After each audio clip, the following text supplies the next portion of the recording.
Hello, and thanks for joining us on another video. My name is Joseph Ofori. Today, I continue a series I started on how to take control and be a leader in practically every situation, any context and environment that you find yourself.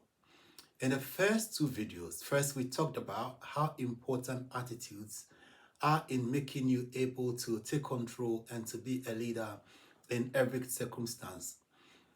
The second video, we talked about how important making good judgments was to leading and then taking control of every circumstances that you find yourself in. Today, I want to talk about two other key principles that can help you to take control and to be an absolute leader in every field that you find yourself. Now, the first of the two principles I'm talking about today is the fact that you need others. Sir Isaac Newton, the great scientist, English scientist of old, said one thing that is so profound in our code, that if I have seen further, it is by standing on the shoulders of giants, unquote. So even this great and accomplished scientist was able to acknowledge the fact that despite everything he knew, despite all the hard work and his own efforts, the achievements he made were largely due to the fact that other people helped and supported in different ways. Now, in the game of life, let me use, for example, sports as an example. There are some players in sports, like team sports, like football, who can be so great that their presence alone can win matches for their teams. But there is a saying that great players win games, but teams win champions and tournaments. So great players by themselves can turn the tide in a game like football. But if you want to win, the title at the end of the season, for example, no single player can be that factor that causes it. You will need a team of determined players who band together with the right attitude who help to ensure success.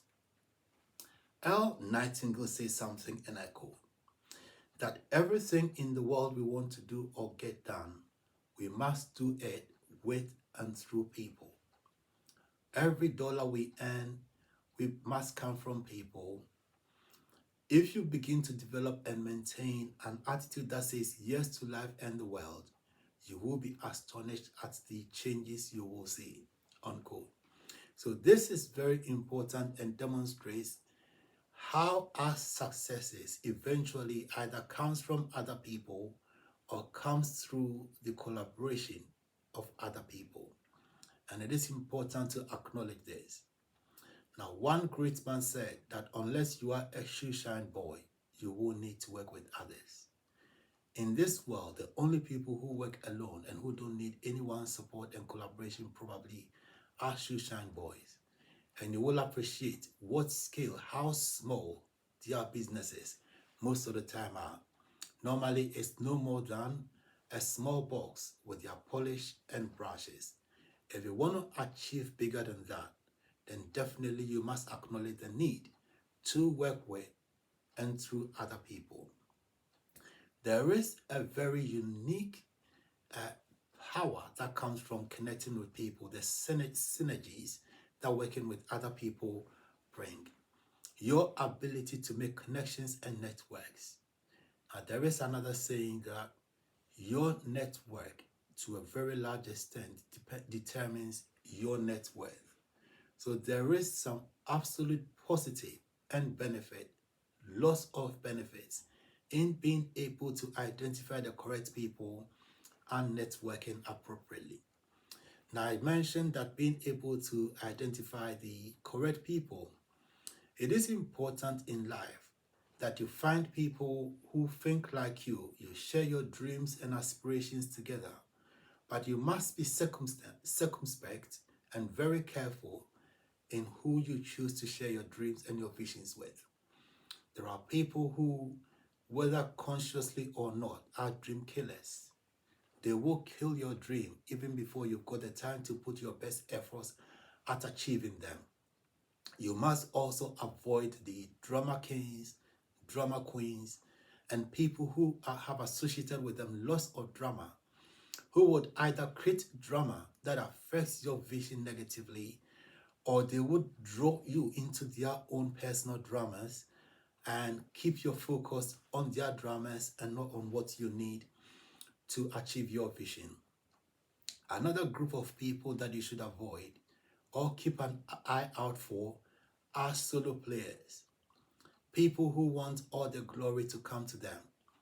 I had in a friend when I was in university who said that he never liked it. He's a great singer, fantastic.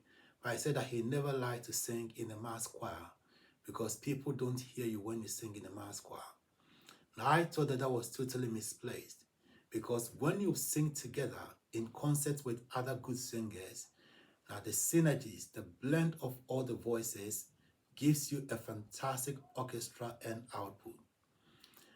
Another set of people you should avoid are the pull him down people or pull her down sort of people, also known as the PhDs. I'm not talking about your normal doctor of philosophy and those, but the pull him or her down.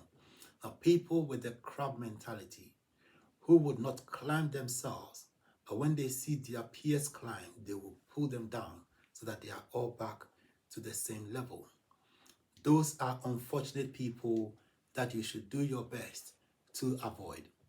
I have mentioned a few groups of people that if you want to do well, despite the fact that you need people, you must avoid. Now, whilst you do your best to avoid such people, you must surround yourself with like-minded people who are going the same way as you are. When you travel, whatever the means of travel, whether by aeroplane, by train, by road transport, buses, coaches, it is important that one travels on the same means or medium as people going the same way to the same destination. If you're going to New York and you're moving with people who are traveling to London, there's a flight call, boarding call for London, and you join them, you will find yourself in the wrong destination, especially if the flights don't have the same takeoff time. You might find that those other people who are not going the same way do not necessarily have the same urgency that you've got. So it is important that you travel with the same people who have the same vision, who intend to go to the same destination that you're trying to get to. I read a story of an eagle that happened to be born amongst chicks. So the eagle's eggs somehow got mixed up with the hen's eggs. And when the hen brooded over it, did everything and it hatched, you had that eaglet coming out among the chicks. And it grew with them, grew on the same compound, ate the same sorts of food. Occasionally, when the little chicks would fly a little bit, it would do the same, fly a little bit and then flap their wings and then come down again.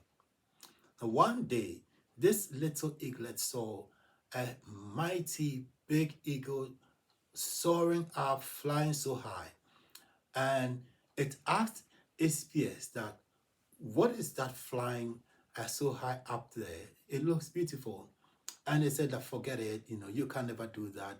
You are just a chick like us, you just forget it and just be with us. So this eaglet grew up, and acted like one of the chicks, grew up to be a big, one amongst them, and never identified and realized its potential to fly. Now, many of us, probably one of us, watching us, would fall in the same category where we banded together with people who impose limitations on themselves and never become the best versions of themselves. Now, the moral of this story is that there is absolutely no benefit in consigning yourself to a second-class life when you could be soaring like an eagle. Identify yourself and remember that nothing is impossible if you know your true worth. It is important that you identify your God-given potentials and especially everything that God has put in you to achieve on this earth. Remember all the people that you could impact and then do your best to fulfill that potential. Now, the next point that I want to make in terms of how you can be a leader, the fourth point is the to have a world-class mentality. You know, it is important that you have that global mentality. It is said that you have to act local, but you should get a global mentality. You shouldn't just aim to be a local champion. It is not enough to be a champion within just the environment that you find yourself. But it is important that we identify the very best performers in whatever field, benchmark against these performers, identify what they do and have done to improve their performance to become the best, and aim to do the exact same things. It is said that if you do what the best do, you will end up like the best. If you practice the way that the best, whatever your field is, if it's sports, if it is business, if you do exactly the same things as the best do, you will end up like one of them. There is a saying, and I quote, that our rewards in life will be in exact proportion to our service, unquote. Great achievers in every field usually work very hard, so they put in a lot of sacrifice and effort. So if you want to take control, if you want to be a leader in every field, you must get that same attitude of thinking world class, thinking about you being a world beater. How many times have we seen, for example, in sports, that a team that nobody tipped to do anything is suddenly against the run of play leading and beating the best team? But somehow, sometimes what happens is a lack of belief. They just get so overwhelmed that they begin to fall apart. The fact that they are beating the best sometimes can prove to be overwhelming and a distraction. But we should not be like that in life. We should convince ourselves and understand that whatever other people have been able to achieve, what others have achieved, we can also, in a like manner, achieve those same standards if we are ready and willing to put the same efforts that they put into that. So, in summing up today, we've said that it is important that you work with others. You need other people. Now, we've also said that you need to think global, you need to think world class. You need to have a can-do mentality that if others have done that, you can also achieve that. Have that excellence mentality. Now, ditch the mediocrity mentality, which says that, every little thing is okay, but be ambitious, see your true worth, and aim to achieve the best that you can for yourself. Well, that is about all that we've got time for. Thank you very much once again for watching. If you found this helpful, then I will encourage you to subscribe to this channel. Please hit the notification bell and you will be notified every time we upload a new video. Please share this video with your friends and your family and keep coming back for more. And remember, amongst everything, amongst everything you heard today, that you are destined for greatness. You are destined for leadership. See you at the very top. And thanks again.